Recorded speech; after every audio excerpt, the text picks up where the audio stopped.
Hello students, आपण classification of plants हा topic study करत आहोत. त्यामध्ये आपण लास्ट लेक्चरमध्ये काय बघितलेलं आहे तर थॅलोफायटा आणि ब्रायोफायटाचे characters.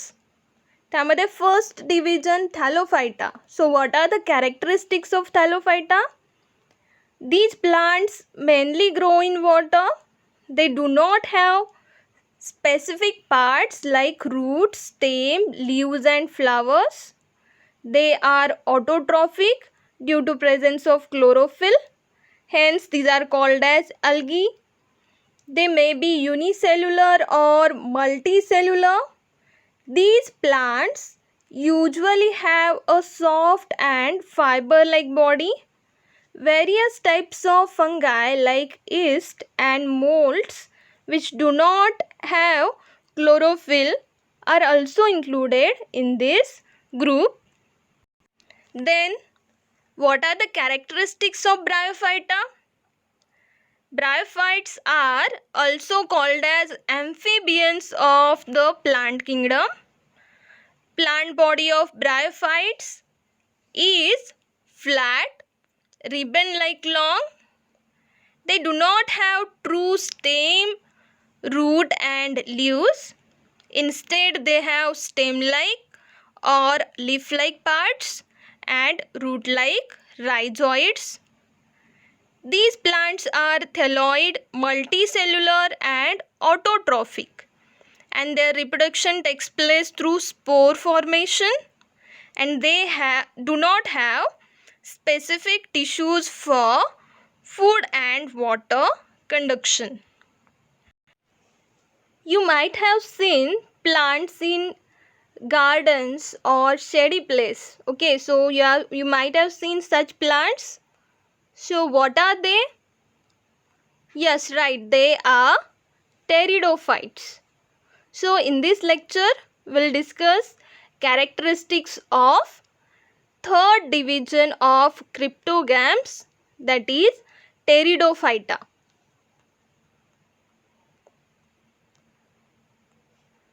So what are the characteristics of pteridophyta? First we'll see what is mean by pteridophyta. So pteron, that is feather, and phyton means plant. Okay, so they look like feather, so that's why they are named as pteridophyta. So first characteristic, they have well developed roots, stem and leaves. आता आपण Bryophyta आणि थॅलोफायटामध्ये बघितलं होतं.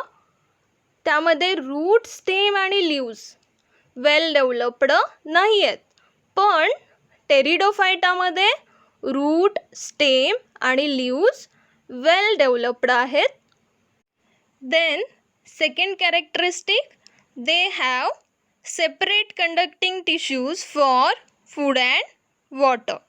आता आपण Bryophyta आणि थॅलोफायटामध्ये बघितलेलं होतं, they do not have separate conducting tissues, पण इथे आपण बघतो टेरिडोफायटामध्ये well developed root, stem, leaves आणि त्याचबरोबर सेपरेट कंडक्टिंग टिश्यूज पण प्रेझेंट आहेत. But they do not bear flowers and fruits. आता इथे फ्लावर्स आणि फ्रूट्स हे ॲबसेंट आहेत, पण रूट, स्टेम, लीव्ज आणि कंडक्टिंग टिश्यूज टेरिडोफाइट्समध्ये प्रेझेंट आहेत. Then next character about reproduction, sexual and asexual type of reproduction. In that first we'll see about asexual reproduction. It takes place by spore formation. Okay, so these spores, they are formed along the back or posterior surfaces of their leaves. म्हणजेच लीव्सच्या lower सरफेसला किंवा back सरफेसला किंवा posterior सरफेसला हे spores form होतात, आणि जेव्हा spores germinate होतात तेव्हा new plant form होतो. सो that is the asexual reproduction in pteridophytes.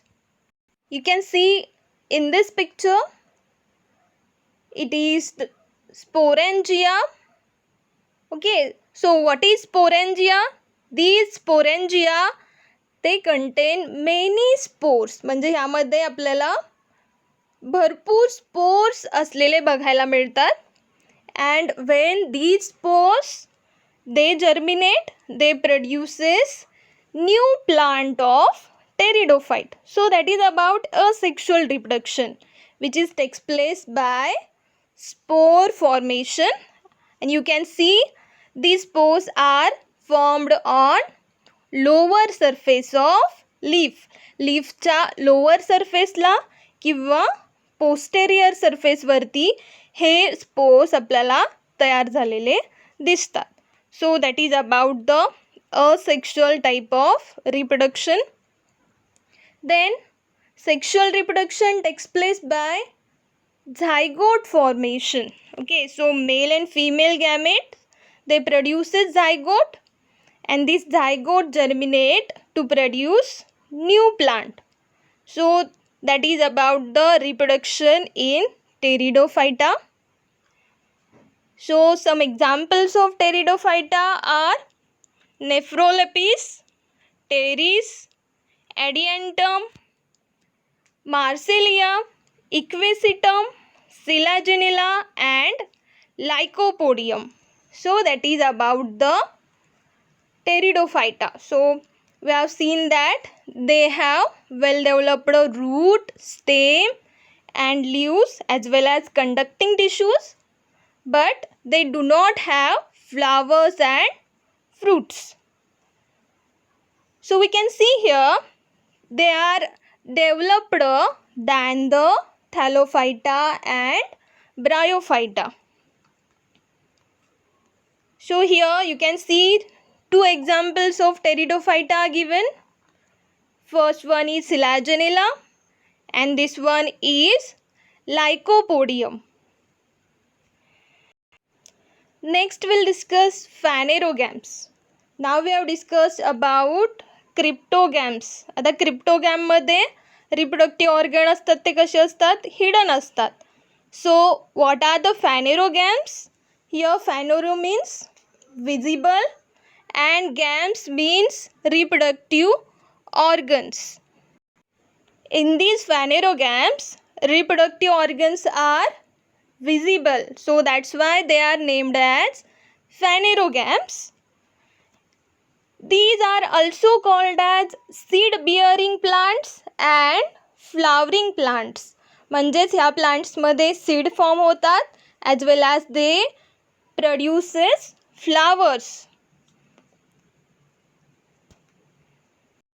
These phanerogams, they have special structure for reproduction. आता स्पेशल स्ट्रक्चर कुठले असतात रिप्रोडक्शनसाठी, तर flowers. Okay, these flowers are the reproductive structures of phanerogams and these produces seeds. Okay, flower produces seed.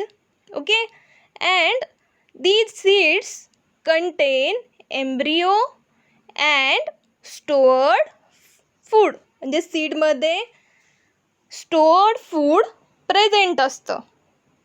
Then when these seeds are germinated, जेव्हा seed germinate होतात त्यावेळी जी initial growth होते, म्हणजे seed जेव्हा grow होतं त्यावेळी त्याच्या ग्रोथसाठी, इनिशियल ग्रोथसाठी फूड कुठून येतं, तर this food is provided by the seed which is in stored form. Okay, food stored फॉर्ममध्ये असतं आणि तेच सीड प्लांटच्या इनिशियल ग्रोथसाठी यूज केलं जातं when that seed is germinated. So that is about the phanerogams. So what is mean by embryo here? Embryo is portion of a seed that grows into plant. That is called as embryo. Embryo, it is a portion or part of the seed which grows into plant. So today we have discussed about characteristics of Pteridophyta. They have well-developed roots, stem and leaves. They have separate conducting tissues for food and water. But they do not bear flowers and fruits. Asexual reproduction takes place by spore formation, and these spores are formed along the back or posterior surfaces of their leaves. Sexual reproduction takes place by zygote formation. Examples are Nephrolepis, Pteris, Adiantum, Marsilia, Equisetum, Selaginella and Lycopodium. Then we have discussed about characteristics of phanerogams. Phanerogams reproductive organs visible असतात. Phanerogams are also called as flowering plants, and they are also called as seed bearing plants, and they have special structures for reproduction, that is flowers. Flowers produces seeds. In these seeds, food is stored, and they also contain embryo. When seed is germinated, this stored food is used for initial growth of embryo. Thank you.